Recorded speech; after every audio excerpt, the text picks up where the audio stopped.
Hey, everybody. Welcome to another Curly Girl conversation on my book tour for Curly Girl Book right there. If you haven't gotten a copy, make sure you get one. It's amazing. I'm loving all the feedback I'm getting from all the people who've read it. Tonight, I want to introduce a guest who I have not personally met before, but we've just been chit-chatting backstage, and I already know we're going to have a great conversation. So tonight's guest is TV and film actress Devyn Tyler. Devyn is an actress, scholar, writer, and teacher, born and raised right here in New Orleans. She began acting at the age of 8, and some of her television credits include The Purge, Watchmen, Cloak and Dagger, Underground, The Gates, and NCIS New Orleans. Her film credits include 12 Years a Slave, Out of Blue, and The Curious Case of Benjamin Button. So y'all know that film is old, so she's been in the game. And you can currently see her on this show right here, Clarice, on CBS, and she plays FBI agent Ardelia Mapp. Y'all welcome Devyn Tyler to the show. How are you, dear? I'm good. How you doing?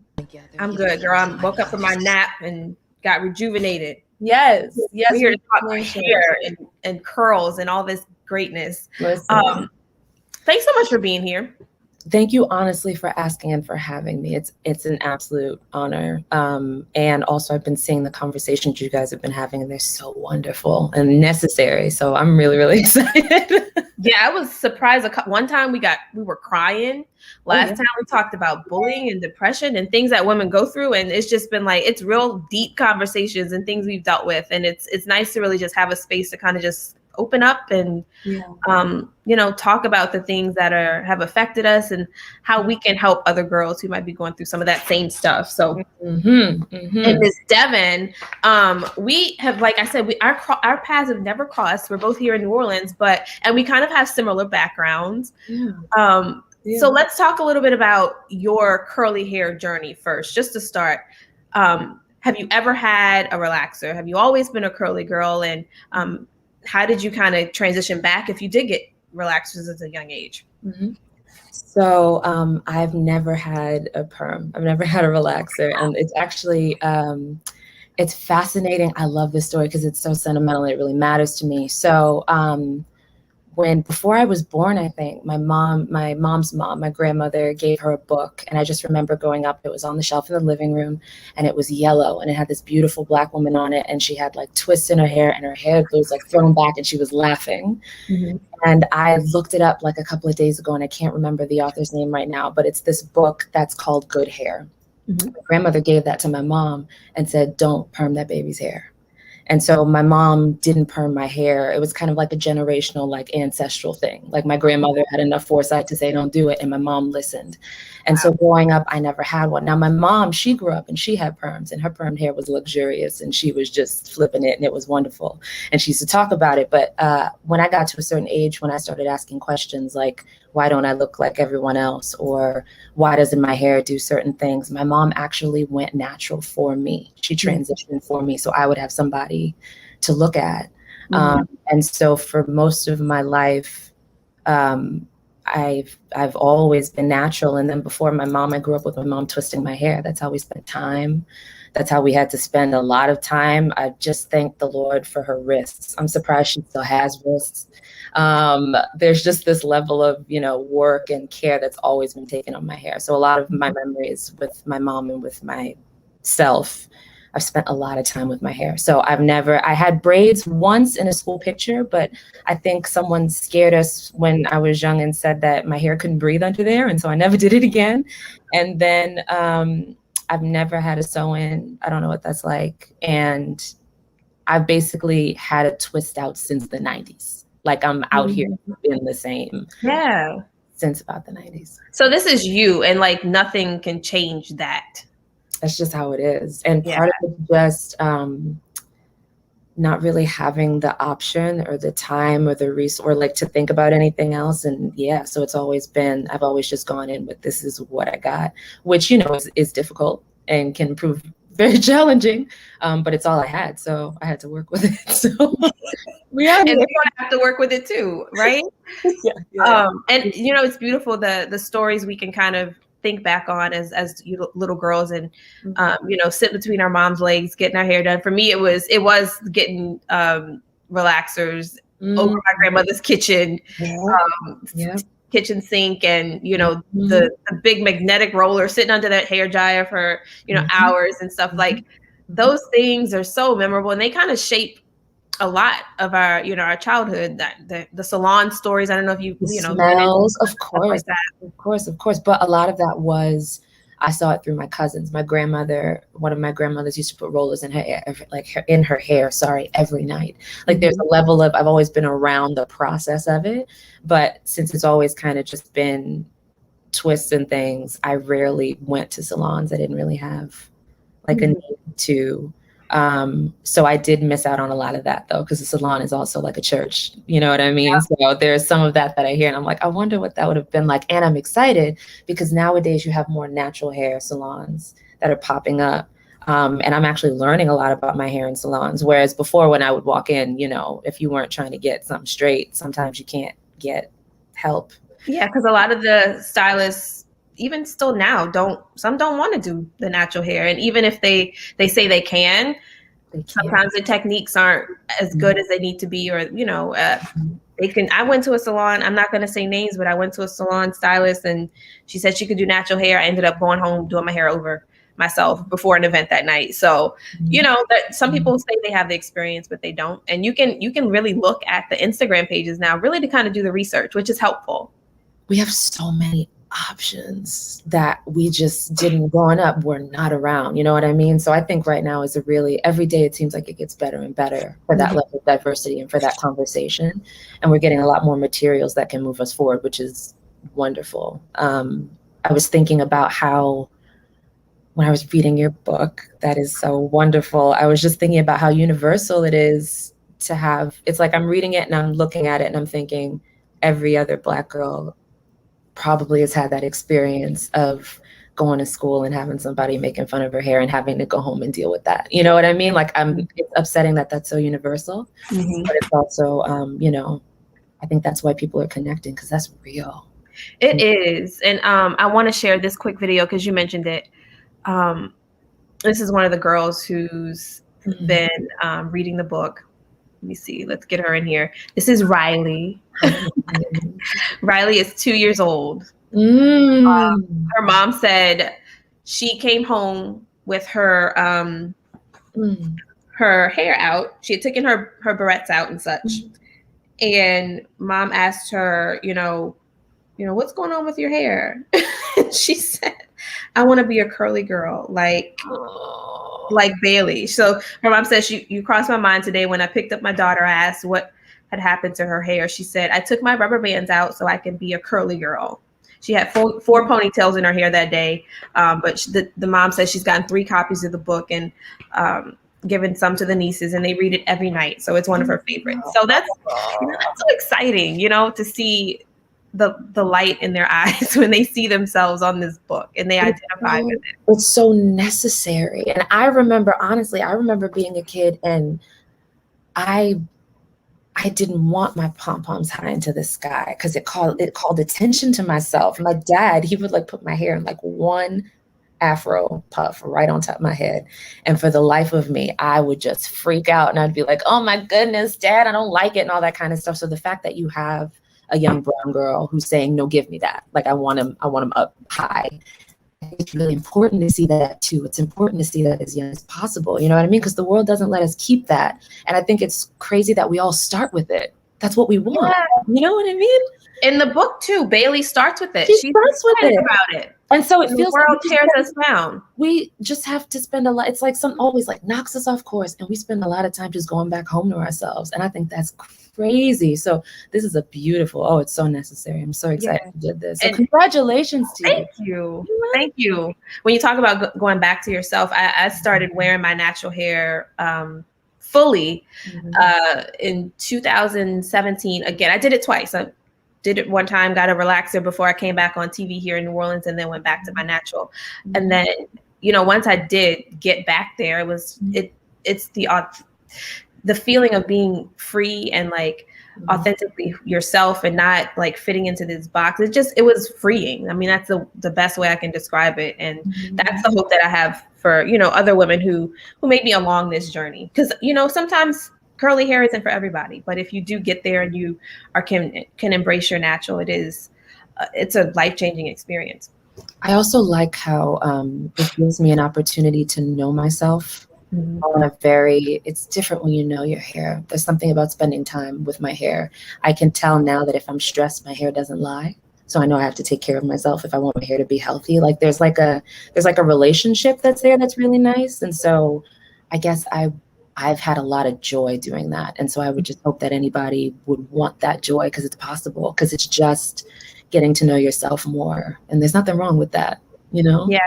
That was a point I brought up on our last conversation, was the way our hair actually tells our story, because like you said, the stress can be found in your hair. Like right now, obviously I just had the baby, so I'm feeling the dryness in my hair. There's a difference. You can see the changes in your body and through your hair.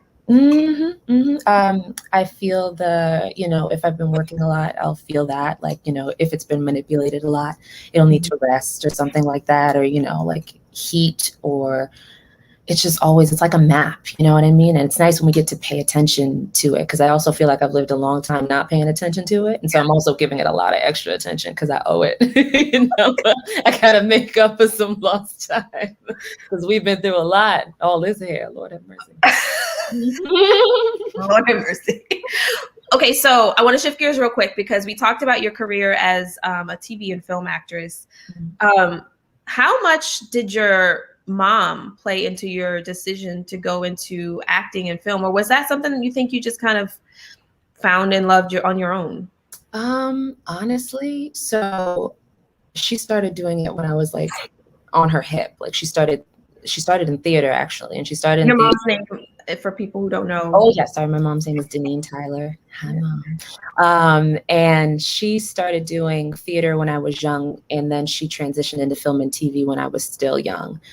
New Orleans didn't necessarily have like the booming film industry that it does right now, but there were auditions and there were just people that were working. So there's this level of, I haven't been like raised in it, but the New Orleans film industry kind of raised me up a little bit. Like I grew up, my mom was on set. I was waiting somewhere in her trailer. If she was in a voiceover, I was sitting quietly in a corner waiting for her to be done. So I was around it a lot, but I wasn't necessarily pushed to it. And honestly, seeing her do it all the time, I was kind of shy, and I was like, ugh, that's too much. And I did like one commercial, and then at the age of 8, I was like, I'm going to retire. I'm tired. Like I've been on different paths. And so I started doing it again, but then I've also walked away from it. I've done other things. I studied French in college because I wanted to be a professor. So I don't necessarily think that the influence is there, in the sense that it's been nice to have somebody so close to me who I speak the same language with, and to have somebody else that close to you in this industry who can help navigate is the hugest blessing. So I'll say that level of influence, but it was never like she never asked me to do it, or she didn't say, and when I walked away from it, she said, okay, cool. And then we kind of just went on about our business. And so kind of been weaving in and out of it my whole life. And now I guess we're just in it a little bit right now. Yeah, I think too, that's one of those things that can be planted early on, and you're not even realizing, you come back to it. Because for me, my mom was a nurse, my grandmothers were nurses, and I did not want to be a nurse, but I grew up around theater. I grew up around it, and then I loved it. I thought I'd go to college for it and stuff, and then ended up going into journalism, because during my years in theater as a youth, we would go to the news stations and we would see the behind the scenes of the anchors on set, and we perform on the set of WWL. And so like that was just a little plant that was, you know, planted early on, a seed that was planted early on. And, you know, here it flourishes. And you know, it's probably the same with you, with your mom, having seen her in that element. It was planted, but you know, it came to fruition later on. Yeah. And then it's also, it came to fruition like differently, in the sense that we're just, I don't know, we're very different. I'm sorry about that. We're very different, like artists, like we're very different. It's the strangest thing. It's like we can talk about everything, but it's not like we always work together and things. We just are able to like be with each other, like on this journey, which is just fantastic. Awesome. And I think it's great. I've never seen, when I think of a film set and I think of a news set, when I think of your set, I can't imagine what it looks like and what it feels like, because it all kind of, it's like you speak the same language, but I've always wanted to see that. I used to want to be a meteorologist. That one's hard. That one, I love the weather. I know. I have so much respect for you guys. I can't imagine. And then you're just always, you're always like with us. It's like always on screen. Yeah. So it feels like friendship and stuff. No, I have a lot of respect for you guys. You guys are great. Thank you. You're welcome. Like I now tell people I play a reporter on TV because, growing up acting, it's like I tell people now, it's a role. It really is. It is. I have to put on the voice and, I have so many questions about that voice. Is it taught? I'm gonna have to just. So I actually was in Free Ray Sean that was shot down here, and I had an audition. Yeah, I was in an audition with the director of that film. And it's a Black guy, long dreads, and the role called for a white 40-year-old female. And so I walk in with my curly hair and he, I had the voice. And so he started asking all these questions about like, where's that come from? And is it learned? And, it really is just kind of emulating people you watch and you see in the news. And that's kind of how we're taught along the way, to kind of find someone you like and emulate them, not be a copycat, but just kind of follow that footstep. But I ended up getting that role. And while I was on set with him, he was calling me while I was in the makeup chair, asking, should the live truck be here? Like, where would you be positioned? Things like that, because, you want it to look and feel real. And, our jobs, we're on the sets on the scenes all the time. So that, that firsthand expertise was, vital in that moment. But yeah, it is a learned skill. I'm glad that you see, I don't talk like that normally. Honestly, I wondered. I was like, do you? I would. Maybe. No, I don't. It's fascinating. And I freelance now. So when I am on the news, it just clicks back on. Yeah. Yeah. And then, but then immediately afterwards, you just drop it, right? You just drop it. Yeah. I love it. I call my husband and be like, hey, babe, I'm on my way home. I've always wanted to know that. I wanted to know if there was a particular cadence that you learned. I think about you guys and I think about airline pilots. I'm like, there's something in that very specific pattern. Is it the same? This is fair. I thank you. I needed to know this. This was for me. I can tell from just sitting here talking to you that you're a trained theater actor, whereas I come from a musical theater background where we're like all over the place, and you have this like mellow, just like soothing, like I'm here, I'm embracing this moment, and big improv class energy, like really yes. So I did it when I was in middle school. I was young, but then Katrina hits my first week at Franklin, and so we evacuated to Houston, and I ended up going to performing arts high school in Houston. So it was like fame, and it was amazing. Like, it was absolutely amazing. It was all the art school things. So I definitely have, like, my heels are definitely grounded in some theater, and I love everything about it. And Shakespeare is just, we're just friends. I call him Billy. He's my friend. I really do. I do. Yeah. So I do a bit of theater too. I love it all. I just really love the work. I really like the work. I'm a really big fan. Like the process of it. Yeah. Everything else is like, it happens and stuff like that. But there's something in there that just does something to you. So I want to show our audience a quick clip from one of your recent episodes and scenes on Clarice, where you play, is it Ardelia? No, it's Ardelia. Ardelia. So let's watch this scene from Clarice. Cody Phelps case? Sure, this real guy. I thought Clarice Starling did this. With Ardelia. Without Ardelia, it'd still be a cold case. Is that true? Well, yes. Starling and I investigated. We took him down together. He was in my cuffs.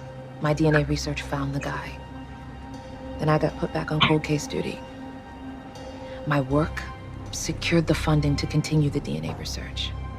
But they put a white male colleague in charge of me, and I have to train him because he knows nothing.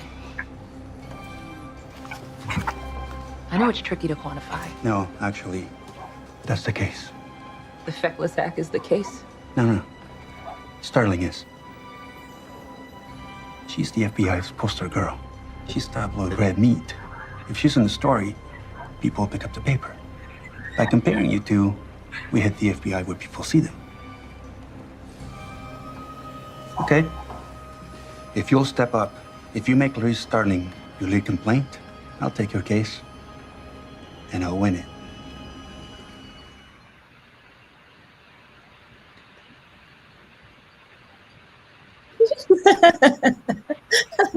Yeah. I want to see that whole episode now. I need to go back and watch. I stopped watching like midway through the season. Thanks for watching. So you and I went back and watched some of your old stuff. Mhm. You always have your natural hair. There might have been one clip I saw where you had maybe it was straightened and then put into plaits or something like that. But your natural hair always shows up with you. Mhm. Is that something that you are intentional about when you're on a set? Because I know there are some times where, you know, the makeup or hair may not actually know how to do the natural hair or know how to style it. So how do you show up to set, and are you intentional about the roles you select and being authentic to yourself in those roles? There's so many things in there. I know, but go ahead.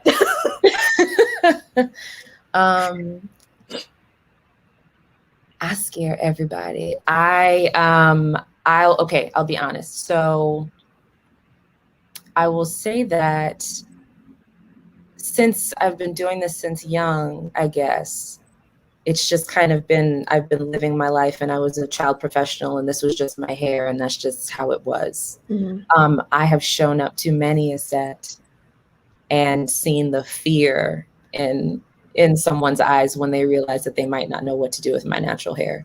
And so in order to combat that, I'll actually show up usually with my hair washed, fresh twist out, first day of work, just so the stylist has a starting point, just so I have a bit of a curl pattern, just so I know that if the person doesn't know what to do, that I already have a base.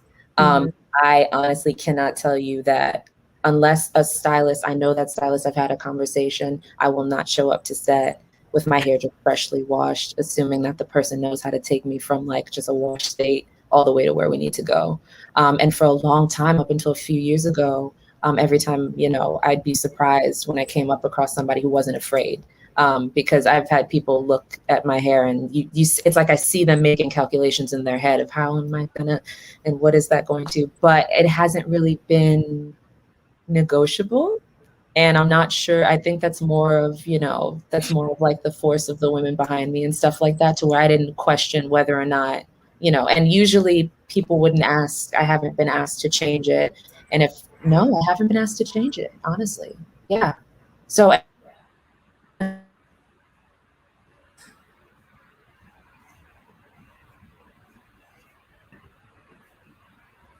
Oh, wait, I think I lost you a little bit. Let me see. Are you still there? So if you're tuning in, we're talking to Devyn Tyler. She is a television and film actress. She's now starring in a show called Clarice, which airs on CBS. And she is a natural girl. She's always been natural, telling me she's never gotten a relaxer. And we were just talking about how she shows up to set. And she's saying that she never has to really combat going to set with her natural hair. I know I've had an instance where I've been on set. I showed up with my hair straightened, completely straightened. And the stylist, and I hadn't been straightening my hair that often. So when I showed up to set, my hair was starting to frizz up. And I'm starting to lose a little battery power. Hold on, excuse me, guys. My hair was starting to frizz up, and the hair designer on set told me she's like, "Are you natural?" And I was like, "Yes." And she said, "Oh, well, we're not going to be sitting up here playing with this all day on this set, trying to keep your hair straight in this humidity." So she completely wet my hair down. Let's see if we can get Devyn back on. She wet my hair down and we curled it up before I went on set. And I tell you, I kid you not, I am so glad that she did that. And I saw her recently on a different set and she was like, "Your curls have gotten so long." And she remembered me and she told me, "Don't you ever show up on a set with that straight hair. You know, they need to learn how to style your hair. And if they can't, then, you know, you do what's comfortable for you." Because, so there's tons of times where stylists, you know, don't really know how to style our hair. So that's one thing. And I'm trying to see if we can get Devyn back before we close out for the afternoon. But yeah, thank you guys so much. If you have any questions for Devyn, go ahead and write them in the comments. I see a couple people commenting right now. So if you are on right now and you want to get a chance to get a free copy of the Curly Girl book, you can answer this question for me. What movie was Devyn in as a young girl that I'm trying to think of one. Let's see. Question. Oh, do you remember Devyn's mom's name? So if you're in here and you remember Devyn's mom's name, she's also a film and television actress. You could probably Google it.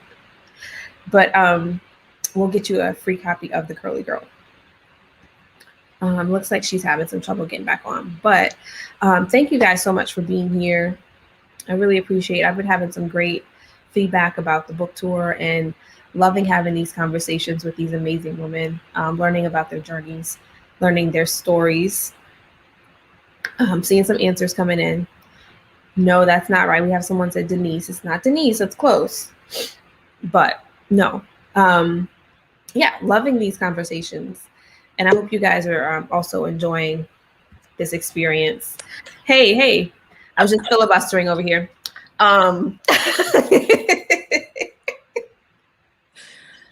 No words. Oh, it's okay. We were actually close to the end of the conversation. So, and I was just talking about an experience I had going on set with my hair straightened for a reporter role for the Free Ray Sean role. Mm-hmm. I went with my hair straightened and I hadn't been straightening my hair. So of course it was not tamed. It was not trained to be straight. Mm-hmm. So the stylist on set was like, "Are you natural?" I said, "Yes." She's like, "Oh, girl, we're going to wet this down because I'm not about to be trying to straighten your hair in this humidity all day." And then I'll be honest with you. You're so sweet for just seamlessly letting me back in. You're so patient. I will say that in this New Orleans, I film a lot down here. So in this New Orleans heat, whatever straighten I think is going to happen, this is how it ends up within 5 minutes. So a lot of it is also by default. Ain't nobody got time to pretend like my hair should be straight because I can't. Yeah. You know, so thank you for your patience, though. Okay. Hey, it's okay. You know, things happen. And like, you know, I'm in like you said, you improv. I fill in time on a news show for. Oh, you're brilliant. You're brilliant. Oh, I knew. Absolutely. You don't play no games. So, we see. And you know, my cadence started to slow down. I was trying to stretch. I got into my Deneen Tyler mode and, you know, stretching for time. But yeah, we were trying to give away a free copy of the book. We asked the question, what is Devyn's mother's name? So if you want to just Google it, you can find it out. That's fast. So, yeah, one lady said Denise. No, Danielle, it's not Denise. We appreciate you trying. Try one more time. I know you can find it. Yeah. But yeah, I recently saw that same stylist on a set Girl, would you believe I was on set for a movie a week and a half after I gave birth? Listen. I'm gonna tell you, okay? I don't know you. I really don't. girl, if you don't rest yourself after you done had a whole child out here, you already listed too many things you done Oh done. my gosh, wait. So I had the baby May 6th, and then I think Mother's Day was that Sunday. Yeah. So one of the casting directors emailed me. He was like, I sent over a role I wanted you to audition for. I haven't heard back. And it was, he was like, let me know if you're interested. And I was like, yeah, sure. When is it shooting? He told me like, I think it was like the 17th or something like that. I was like, oh, I got a whole week. Yeah, I'll be fine. And by that point, my stomach was going back down. I was starting to move around more, easily. And so he sent me back an email after talking to my agent, and the director was like, hey, this girl wants to work. It's Mother's Day and she's responding to emails. Get her on set. Oh, So I was on set. My baby, we were filming at the Hyatt downtown in New Orleans, and my baby was there with me on set. We had a hotel room, so my mom was there with the baby. girl, listen. We were there all day. It was like I was on set for like an hour and had one line, but we were there all day and just relaxed, fell asleep in the bed. Girl, because she was tired. She was exhausted. Girl, listen, that level. But to be honest with you, I wouldn't be surprised, because there's just something that Black women have with this strength stuff. It's just something, there's this superhero level of, yes, why I will have a beautiful child and then I will be on the set in a week and a half. There's just that boldness, you know what I mean? Oh yeah, the audacity to show up as yourself with your natural hair. You know what I mean? But also, I will say that, I hope you just get a little nap in there. Just a small one. I napped before this. Look, we're just sitting up here having girl talk at this point. Someone did have an answer for us. Kim. Hello. Did she spell it right? That is correct. That's her first name. Deneen. We see you, Kim. All right. Kim, thank you so much for joining in on this conversation. Go ahead and send me a message with your address so I can ship that out to you this week. And I'll make sure you get that signed by the author. It's so good. Treat us. It's so wonderful. And also, yes, perfect for gifts. And I hope that little Black girls are reading it all over the city and everywhere and stuff like that, because everybody needs to hear it. And we need to love ourselves a little bit more, just a bit. It'll be nice. We'll like it. It'll be great. Yeah. How do we get the world to love us more? That's a big question. Never mind. Don't even go there. I'll be honest with you. The world has shown that it does not want to. So I think the question is, what do we do with that? And then also I think it's important, very, very important, before we think about the world, it's really important that we love ourselves, and not just in how we talk and how we walk. It's really important that our actions and our words, they match up. And I think that when we start there, it becomes less important what the world does, And keep having that audacity. All the audacity, honey. Yes. And all of it. Don't let the world diminish the greatness that we see in ourselves from early on, because we always we love ourselves before anyone else can tell us not to. So, and I wish, Devyn, that you're still, her face is there, but she's frozen, y'all. I appreciate y'all. We're gonna close this out because I don't want to keep belaboring this as she's having some difficulties with her connection. So thank y'all so much for joining us. We'll see you again on Friday. We are having another conversation with Miss Amari Booker, who, Devyn. Yes. Amari is the illustrator of this book. Okay. Tell her she's amazing. She's 18. I think she's about to turn 19. She's 18 years old. Tell her she's amazing. If you have not gotten this book yet, I just want to flip through so you can see briefly those illustrations. Oh, y'all, it's magic. So good. It's so good. Please tell her she's absolutely phenomenal. It's beautiful. It's beautiful. Yes. Yes. She's going to be on Friday with her mom, and I'm looking forward to that. Yay. Oh, that's wonderful. Good. All right. I'm going to wrap this up because I don't want you to go out again. because I'll be gone again. Thank you for your patience. Okay. You take care. Good night, everybody.